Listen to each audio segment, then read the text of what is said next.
মেয়েটা ছাড়া আমার কেউ নাই, আমার মেয়ে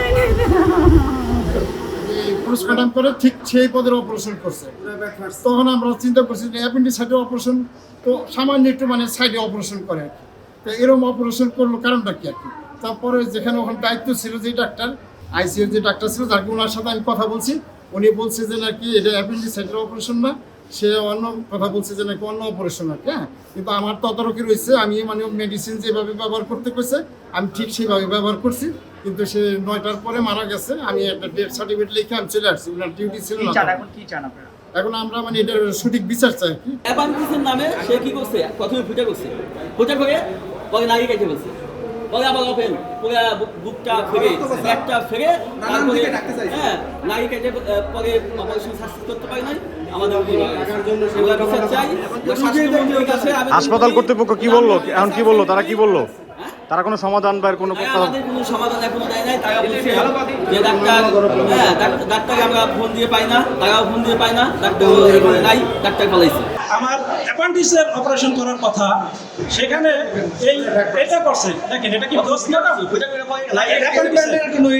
আমার রোগী মারা যাওয়ার মানে মারা গেছে অবশ্য, সে তাড়াহুড়ো করে এখান থেকে বের করে অন্য হাসপাতালে রিফার করছে। মানে কোন ডাক্তার অপারেশন করছে, কোন এটা হলো আতিক, কোন হসপিটালে করাইছেন এটা? আতিকুল্লাহ হাসান, এই মেডিকেলের আমাদের 250 বেডের ফরিদপুর 250 বেডের মেডিকেলের ডাক্তার তিনি। এর আগেও কয়েকটা ঘটনা ঘটছে। আর ভাই কোন হসপিটালে করাইছেন? আগে ছিল আতিক, পরে নাম পরিবর্তন করে আলজারা করা হয়েছে এই হাসপাতালে। আমরা এই ডাক্তারের বিচার চাই এবং এই কোনো মায়ের বুক খালি না হয়, আমরা এটা স্বাস্থ্যমন্ত্রী এবং প্রধানমন্ত্রীর কাছে আপনাদের মাধ্যমে পৌঁছাই দিতে চাই। আপনারা আমাদেরকে সাহায্য করবেন। আমি যখন যাই আমি বললাম এইগুলো কোনোভাবে ভর্তি নেওয়া যাবে না, যেহেতু ডাক্তার বলছে এরকম ঝামেলা আছে, মেডিকেলে পাঠাই দেওয়ার জন্য। আমি কথা বলে চলে গেছি, ওনারা জোর করে ভর্তি করাইছে। ভর্তি করানোর পর তারপরে হলো হ্যাঁ শোনেন, এই তোমার আত্মীয় স্বজন আছে, শোনেন, তারা বলছে কোনো রকম কিছু হয়, সব দায়িত্ব আমাদের। আজকে তারা এই ধরনের কথা বলে, আপনি বলেন